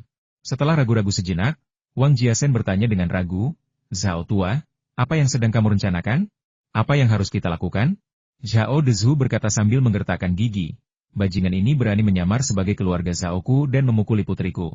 Aku tidak hanya akan melumpuhkan tangannya, tetapi juga menghancurkan reputasinya dan menjadikannya penipu terkenal yang dibenci dunia." Wang Jiasen mengerutkan kening dan berkata, "Zhao tua, sudah kubilang, penyamaranmu terhadap keluarga Zhao Jinling pasti salah paham." Zhao Dezu melambaikan tangannya, menyela Wang Jiasen, dan berkata dengan tegas, meskipun anak itu belum mengakuinya secara lisan, tindakannya sudah merupakan peniruan identitas. Kalau tidak, kau tidak akan salah mengira dia anggota keluarga Zhaoku dan datang untuk menghadapinya. Bahkan kau, Wang tua, berpikir begitu, jadi yang lain pasti akan mengira dia anggota keluarga Zhaoku juga. Jika dia mendapat masalah, keluarga Jinling Zhaoku pasti harus menanggung akibatnya. Dan itu bahkan mungkin merusak reputasi kita. Wang tua, kau tidak perlu membujukku lagi. Kali ini, aku akan memberi pemuda ini pelajaran yang tak akan pernah ia lupakan. Aku ingin dia tahu bahwa jika dia ingin terkenal, dia harus mengandalkan kemampuannya sendiri. Mengambil jalan pintas tidak akan berhasil. Wang Jiasen beberapa kali mencoba membujuk Zhao Dezu, tetapi Zhao Dezu selalu menolaknya. Zhao Dezu, yang sedang marah, tidak mau mendengarkan nasihat apapun. Wang Jiasen merasa tak berdaya dan hanya bisa mengeluh dalam hati Zhao tua. "Zhao tua, alasan aku salah mengira Zhao Chen sebagai seseorang dari keluarga Zhao di Jinling bukanlah karena dia berbohong, melainkan karena keterampilan medisnya yang luar biasa dan membuatku terkesan. Apa kau benar-benar tidak apa-apa menganggap Zhao Chen sebagai musuh begitu saja?" Entah mengapa, Wang Jiasen punya firasat bahwa keluarga Zhao dari Jinling akan menderita kerugian dalam masalah ini. Keluarga Zhao dari Jinling dan Zhao Chen bagaikan dunia yang berbeda. Bagaikan langit dan bumi, perbedaan mereka tak terkira. Namun, pikiran inilah yang muncul di benak Wang Jiasen. Mungkin karena penguasaan Zhao Chen atas visa medis Wushan jauh lebih mendalam daripada keluarga Wang, atau mungkin karena keterampilan medis yang ditunjukkan Zhao Chen saat mengobati parasit perut. Apa sebenarnya alasannya? Bahkan Wang Jiasen sendiri tidak dapat menjelaskannya. Setelah kejadian itu, tak seorang pun berminat untuk makan lagi. Setelah Zhao Jingrou menggunakan handuk yang dibawa pelayan untuk menyeka sup dari tubuhnya, Zhao Dezu menuntunnya dan beberapa anggota klan menjauh dari keluarga di tepi danau dengan wajah muram. Jika ini terjadi di Nanjing, mengingat temperamen Zhao Dezu, dia pasti akan mengirim orang untuk menghancurkan rumah tepi danau. Tapi ini Chengdu, bukan wilayahnya, dan lagi pula, dia telah mendengar dari Wang Jiasen bahwa rumah tepi danau memiliki latar belakang yang kuat, jadi dia hanya bisa menahan amarahnya.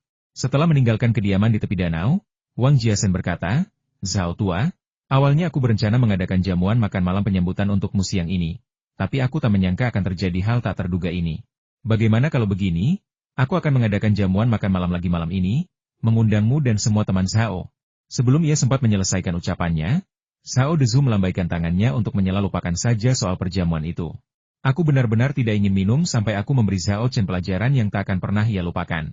Jika kau merasa bersalah dan ingin meminta maaf, carilah informasi tentang Zhao Chen untukku. Kau orang Rongcheng, kau sama sekali tidak berguna dibandingkan anggota klanku, kan?" Wajah Wang Jiasen langsung menjadi gelap. "Aku merasa bersalah? Aku minta maaf padamu? Apa kau tidak mengerti? Semua kekacauan ini jelas-jelas disebabkan oleh putrimu, oke? Bagaimana kau bisa menyalahkanku? Dan apa maksudmu dengan itu? Apa kau pikir aku bawahanmu?" Zhao Dezu mengabaikan perasaan Wang Jiasen, mengucapkan selamat tinggal dan masuk ke dalam mobil Van Buick GL8 yang dikemudikan oleh seorang anggota klan bersama Zhao Jingrou. Mobil Van GL8 itu melaju kencang, meninggalkan Wang Jiasen berdiri sendirian di pintu rumah di tepi danau. "Aku tidak menyalahkan putriku karena membuat masalah. Seperti ayah, seperti anak perempuan." Sambil menggelengkan kepala, Wang Jiasen berbalik dan berjalan menuju tempat parkir. Dalam perjalanan, ia mengeluarkan ponselnya dan menghubungi nomor Fang Yi. Saat itu, Fang Yi sedang mengemudi, mengantar Zhao Chen kembali ke Universitas Kedokteran Sihua. Mendengar teleponnya berdering, ia meliriknya dan melihat bahwa ID peneleponnya menunjukkan Wang Jiasen. Ia ragu untuk menjawab. Zhao Chen memperhatikan perilakunya yang tidak biasa dan bertanya, "Ada apa? Siapa yang menelepon?" "Wang Jiasen," jawab Fang Yi. "Sepertinya dia bersama Zhao Jingrou dan yang lainnya." "Oh, apa dia menelepon untuk menginterogasiku?" Zhao Chen terkekeh dan berkata, "Jawab saja dan lihat apa yang dia katakan." Melihat Zhao Chen berkata demikian, Fang Yi tentu saja tidak ragu lagi. Ia segera menjawab telepon dan menekan tombol speakerphone agar Zhao Chen juga bisa mendengarnya. Begitu panggilan tersambung, Wang Jiasen bertanya, "Bos Fang, apakah Anda bersama Zhao Chen hari ini?" Fang Yi melirik Zhao Chen, dan melihatnya mengangguk, lalu menjawab, "Benar sekali, Dr. Wang memang berpengetahuan luas." Wang Jiasen berkata sambil tersenyum kecut, "Bagaimana mungkin aku tidak diberitahu? Aku juga menginap di Lakeside House. Awalnya aku ingin mengadakan perjamuan untuk Zhao Dezu, tetapi tiba-tiba, hal seperti ini terjadi. Apakah Dr. Wang ada di sini untuk menginterogasi saya?" Tanya Fang Yi. "Salah, aku di sini untuk memperingatkan Zhao Chen." Wang Jiasen menceritakan tekad Zhao Dezu untuk menghadapi Zhao Chen, lalu berkata, "Bos Fang, kau harus memberitahu teman muda Zhao Chen untuk sangat berhati-hati.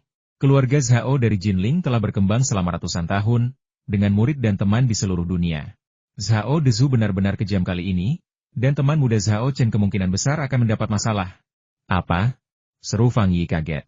Setelah Zhao Chen memberi Zhao Jingro pelajaran, ia khawatir keluarga Zhao dari Jinling akan membalas, tetapi ia tidak pernah menyangka pembalasan itu akan begitu kejam. Mereka tidak hanya akan melumpuhkan tangan Zhao Chen, tetapi juga akan menghancurkan reputasinya dan menjadikannya penipu seumur hidup, dibenci semua orang. Membunuh seseorang itu wajar, tapi keluarga Zhao dari Jinling sudah keterlaluan kali ini. Lagi pula, Zhao Chen tidak pernah menyamar sebagai mereka. Apa salahnya kalau seseorang dengan marga yang sama, Zhao, punya keterampilan medis yang lebih baik? Apa ini semacam argumen yang tidak masuk akal? Soal memukul Zhao Jingrou, itu namanya membela diri. Apa mereka berharap dia hanya berdiri di sana dan membiarkan Zhao Jingrou memukulnya? Fang Yi menoleh menatap Zhao Chen. Zhao Chen sangat marah. Ia tidak menyangka Zhao Jingrou begitu tidak masuk akal, dan ayahnya bahkan lebih tidak masuk akal lagi. Setelah mendengus dingin, ia berkata, "Dr. Wang, terima kasih sudah mengingatkan. Kalau keluarga Zhao dari Jinling mau berurusan denganku, biarkan saja mereka datang. Aku, Zhao Chen, bukan orang yang bisa diremehkan. Dengan tradisi medis peninggalan Wu Peng yang masih utuh, apa pentingnya keluarga medis yang telah diwariskan selama ratusan tahun? Jika mereka berani bertindak gegabah, mereka tetap akan digulingkan." Zhao Chen penuh semangat juang. "Teman muda Zhao?" Wang Jiasen terkejut ketika mendengar suara Zhao Chen di ujung telepon. "Ini saya," kata Zhao Chen. "Terima kasih sudah mengingatkan, Dr. Wang. Tolong beritahu juga keluarga Zhao di Jinling bahwa kalau mereka mau ikut, saya ikut saja. Tapi saya khawatir mereka mungkin tidak akan mampu membayarnya nanti." Mendengar ini, Fang Yi dan Wang Jiasen keduanya tersentak kaget. Itu keluarga Zhao dari Jinling. Keluarga medis ternama dengan sejarah ratusan tahun. Mereka sangat berkuasa dalam hal kekayaan, koneksi, dan sebagainya. Dan kau bilang mereka tak mampu berurusan dengan mereka? Seberapa percaya diri kau? Teman muda Zhao, apakah kamu serius? Tanya Wang Jiasen, tidak mempercayai telinganya. Tentu saja. Zhao Chen menjawab dengan tegas.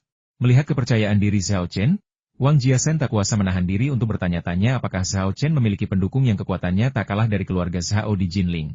Lalu ia berpikir, Zhao Chen bahkan telah mempelajari kitab suci medis rahasia keluarga Wang, kisah medis Wushan, dan ia telah mempelajarinya lebih dalam dan menyeluruh daripada keluarga Wang. Mungkin memang ada sosok atau keluarga kuat yang mendukungnya. Ia tak bisa menahan diri untuk bertanya-tanya apa kartu truf Zhao Chen, dan dari mana ia mempelajari ceramah medis Wushan. Namun, seberapapun ia memikirkannya, ia tak dapat memahaminya. Tanpa disadarinya, kartu truf Zhao Chen bukanlah seseorang atau keluarga, melainkan warisan seorang dukun. Dengan warisan ini, betapapun kuat atau menakutkannya keluarga Zhao di Jinling, ia tak akan takut. Tampaknya teman muda Zhao sangat percaya diri. Kekhawatiranku tidak ada gunanya, kata Wang Jiasen sambil tertawa meremehkan diri sendiri. Zhao Chen berkata, "Saya akan mengingat kebaikan Dr. Wang. Setelah masalah ini selesai, mari kita minum teh nanti. Saya juga ingin bertanya tentang isi obrolan medis Wushan." Wang Jiasen terkejut mendengar ini. Ia berpikir, pengetahuanmu tentang Medical Tales of Wushan, bahkan lebih dalam daripada milikku.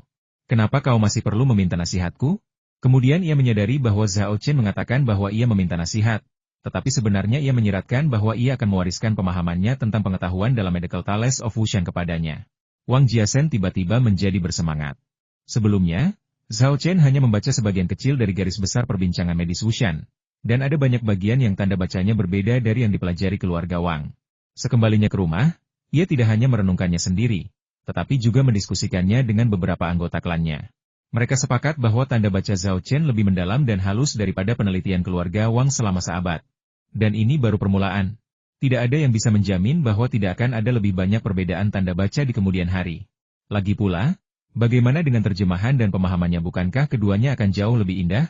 Wang Jiasen selalu ingin menemukan Zhao Chen, berharap bisa belajar darinya tentang penelitian dan wawasannya tentang kisah medis Wushan. Kini, keinginannya akhirnya terwujud. Dipenuhi kegembiraan, Wang Jiasen berulang kali berkata, "Bagus, bagus, bagus. Saya punya teh Longjing Prakingning berkualitas tinggi, tinggal menunggu Anda untuk memesannya. Teman muda Zhao." "Oh, ngomong-ngomong, teman muda Zhao, saya punya pertanyaan, tapi saya tidak tahu harus bertanya atau tidak." Zhao Chen membalas, "Jika aku bilang aku tidak boleh bertanya, apakah kamu tidak akan bertanya?" Ini Wang Jiasen sangat malu. Zhao Chen mengganti pokok bahasan dengan berkata, "Cuma bercanda, silakan saja tanya apapun yang kau inginkan. Aku ingin tahu, di mana tepatnya kau mempelajari kisah medis Wushan? Jangan bilang kau membacanya di buku.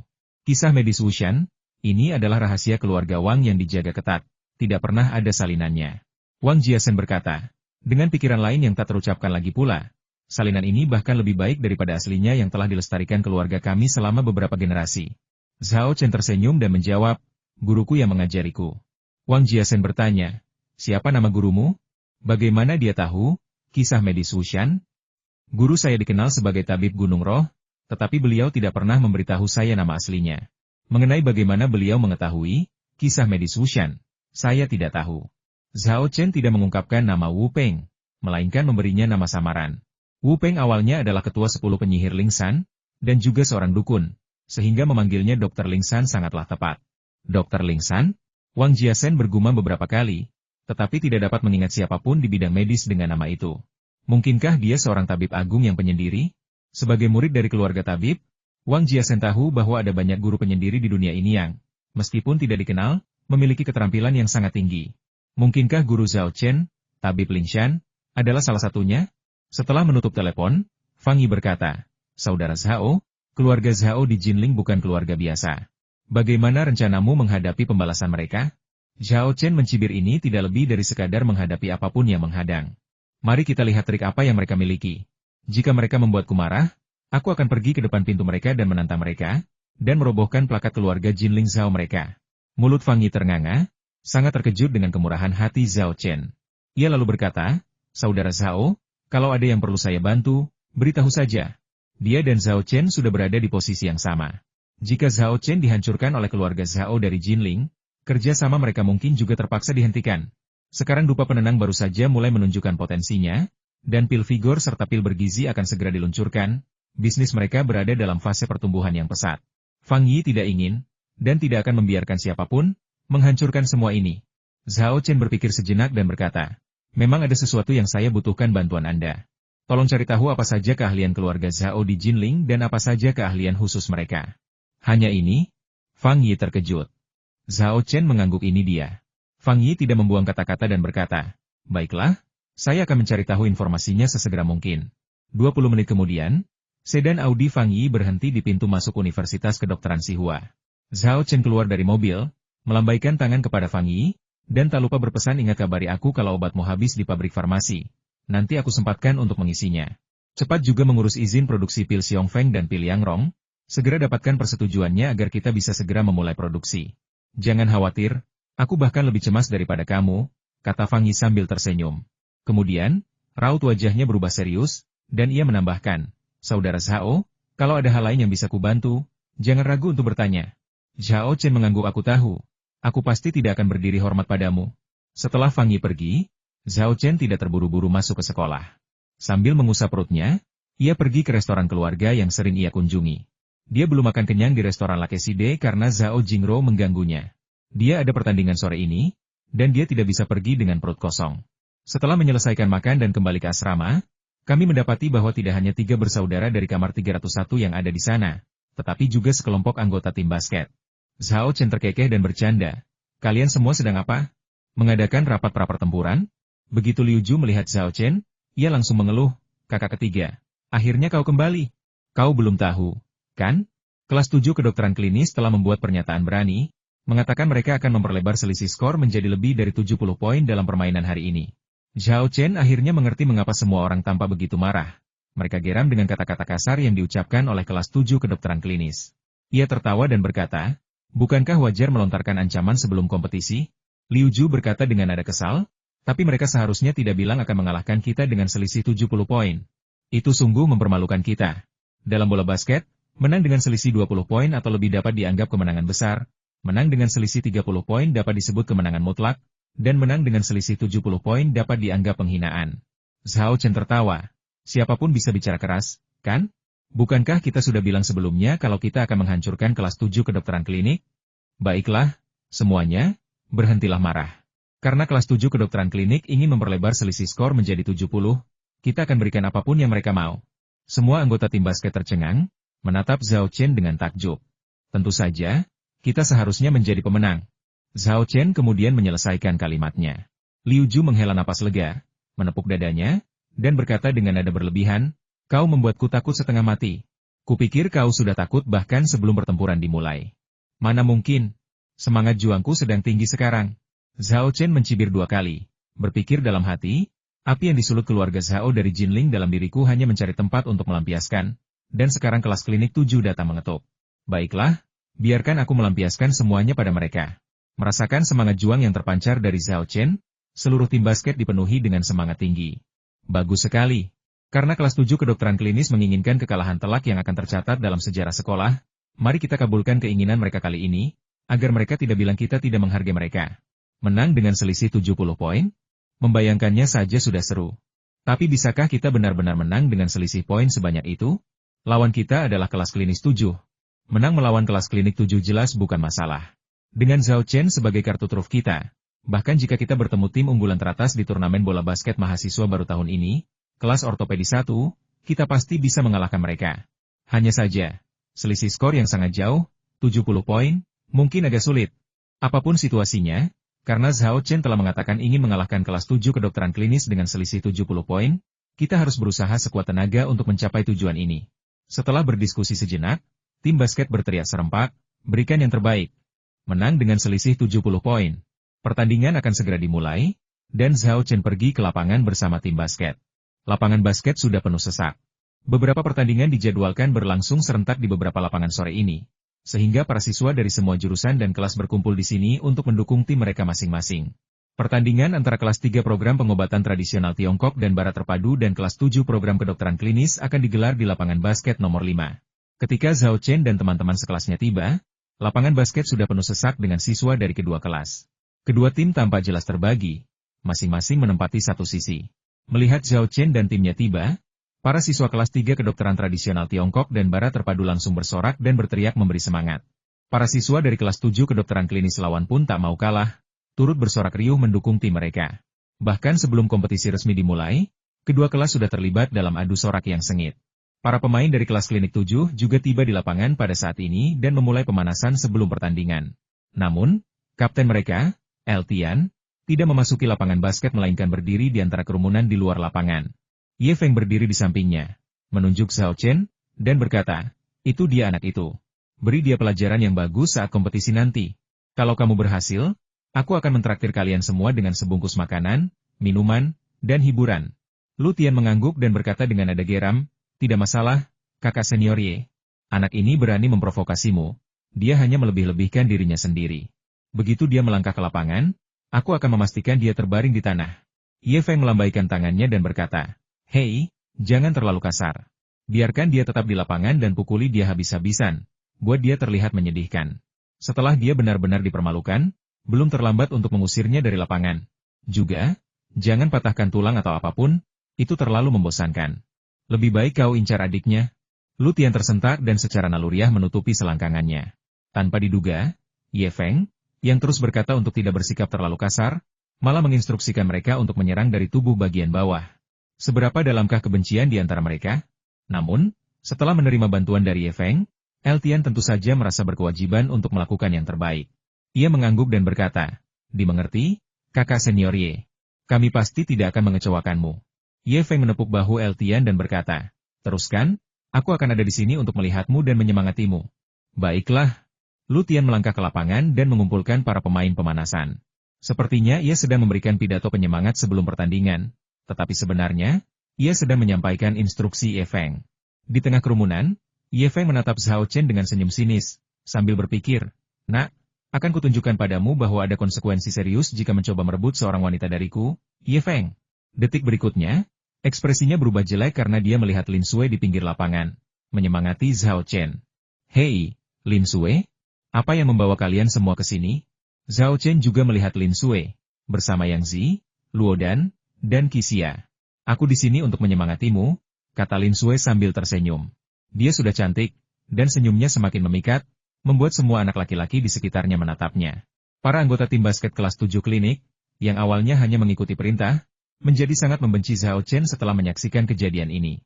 Menunjukkan kasih sayang di depan umum pasti akan memancing banyak rasa iri. Zhao Chen tentu saja senang karena Lin Sui dan yang lainnya bisa datang. Tetapi dia juga sedikit bingung apakah kelasmu tidak ada kompetisi? Lin Sui menggelengkan kepalanya dan berkata, hanya ada 2 anak laki-laki di kelas kami. Tidak cukup untuk membentuk tim basket, jadi kami tidak berpartisipasi. Yang Zi, yang berdiri di dekatnya, mendesah, Yin jauh lebih dominan daripada Yang, sungguh tragis. Mendengar ini, mata Wu yang berbinar, dan ia berkata dengan penuh rasa iri, hanya ada 2 anak laki-laki di kelas? Bukankah mereka sangat beruntung? Kalau aku tahu ini akan terjadi, seharusnya aku tidak belajar pengobatan tradisional Tiongkok dan Barat yang terpadu. Seharusnya aku belajar keperawatan saja. Yang Zi meliriknya dan berkata, aku tidak tahu apakah mereka senang atau tidak, tapi kedua anak laki-laki ini hampir saja berubah menjadi feminin dan gay oleh kita. Kamu yakin mau kuliah keperawatan? Kudengar mahasiswa baru punya kesempatan untuk memilih jurusan mereka lagi. Hah? Wu yang terkejut dan melambaikan tangannya berulang kali. Kalau begitu, lupakan saja. Setelah bertukar beberapa lelucon, Zhao Chen mengucapkan selamat tinggal kepada Lin Sui dan melanjutkan pemanasan dengan Liu Ju dan yang lainnya. Tepat pada saat itu, sesosok tubuh tiba-tiba melesat keluar dari separuh lapangan tempat kelas klinis 7 sedang pemanasan, dan secepat kilat menyerbu ke separuh lapangan tempat kelas 3 pengobatan tradisional Cina dan Barat terpadu sedang pemanasan, melompat tinggi dan melakukan layup yang indah. Swiss, bola basket itu masuk ke gawang. Setelah mendarat, lelaki itu menangkap bola basket, berbalik, dan membuat gerakan menggorok leher ke arah para pemain dari kelas 3 pengobatan tradisional Cina dan Barat terpadu yang tidak menaruh curiga. Ini Lutian, ketua tim kelas klinis 7. Provokatif. Ini tidak diragukan lagi merupakan sebuah provokasi. Sebuah provokasi yang nyata. Tunggu saja untuk dibantai. Seru Eltian dalam pertempuran. Setelah hening sejenak, sorak-sorai memekakan telinga meletus dari camp kelas klinis 7. Bagus sekali, Kapten. Demonstrasi ini benar-benar berani. 3 kelas praktisi pengobatan tradisional Tiongkok dan Barat yang terintegrasi. Saya bertanya kepada Anda, apakah Anda tidak takut? Kudengar kelas ketiga pengobatan tradisional Tiongkok dan Barat terpadu pernah sesumbar akan mengalahkan kita. Sekarang mereka seharusnya sadar betapa salahnya mereka. Kan? Pemain baru tetaplah pemain baru. Bagaimana mungkin mereka bisa bersaing dengan kita? Tim basket kelas kita, selain kapten kita, Eltian, punya beberapa pemain top lain yang telah meraih hasil luar biasa di turnamen basket SMA nasional. Hari ini, kita pasti akan mengalahkan kelas 3 program pengobatan tradisional Tiongkok dan Barat terpadu. Tak hanya di luar lapangan, di dalam lapangan pun para anggota kelas klinik 7 bersorak atas perilaku provokatif kapten mereka. Para siswa di kelas pengobatan tradisional Tiongkok dan Barat terpadu dipenuhi dengan kemarahan yang benar dan geram. Apa maksudmu? Mau dipukuli?